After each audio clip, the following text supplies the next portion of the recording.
आप सुन रहे हैं दीवाना सतेंद्र के आवाज में।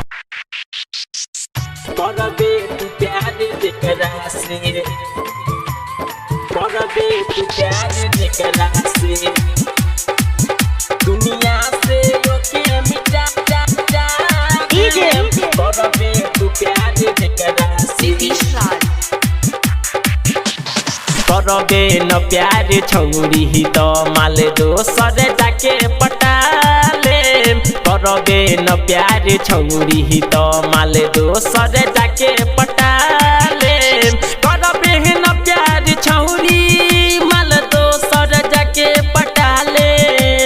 करबे न प्यार छौरी माल दोसर जाके पटाले। करबे ते प्यार जेकरा से करबे ते प्यार जेकरा से दुनिया से ओके मिटा दे। करबे तू प्यार जेकरा से दुनिया से ओके मिटा दे। करबे तू प्यार जेकरा से करबे तू प्यार जेकरा से दुनिया से ओके मिटा दे। करबे तू प्यार जेकरा से दुनिया से ओके मिटा दे। करबे तू प्यार जेकरा से हमारा के भूल गईले दोसरा से नेह लगईले। कौन करम ते कइले ओकरो के भूल गईले।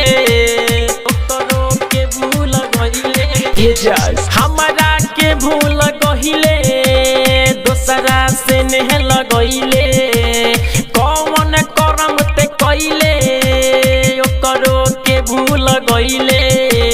दिलवा के दिहलु जखम दिलवा के दिहलु जखम दिल से अपना हटा ले। करबे न प्यार छौरी ही तो माल दोसर जाके पटाले। करबे न प्यार छौरी ही तो करबे तू प्यार जेकरा से दुनिया से ओके मिटा दे। करबे तू प्यार जेकरा से दुनिया से ओके मिटा दे। करबे तू प्यार जेकरा से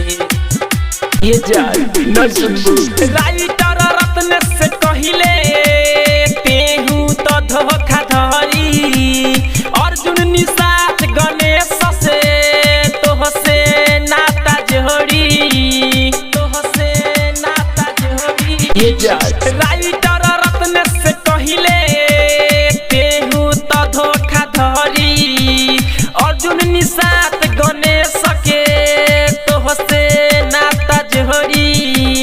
दीवाना सतेंद्र कहे दीवाना सतेंद्र कहे नया नहर ले आले।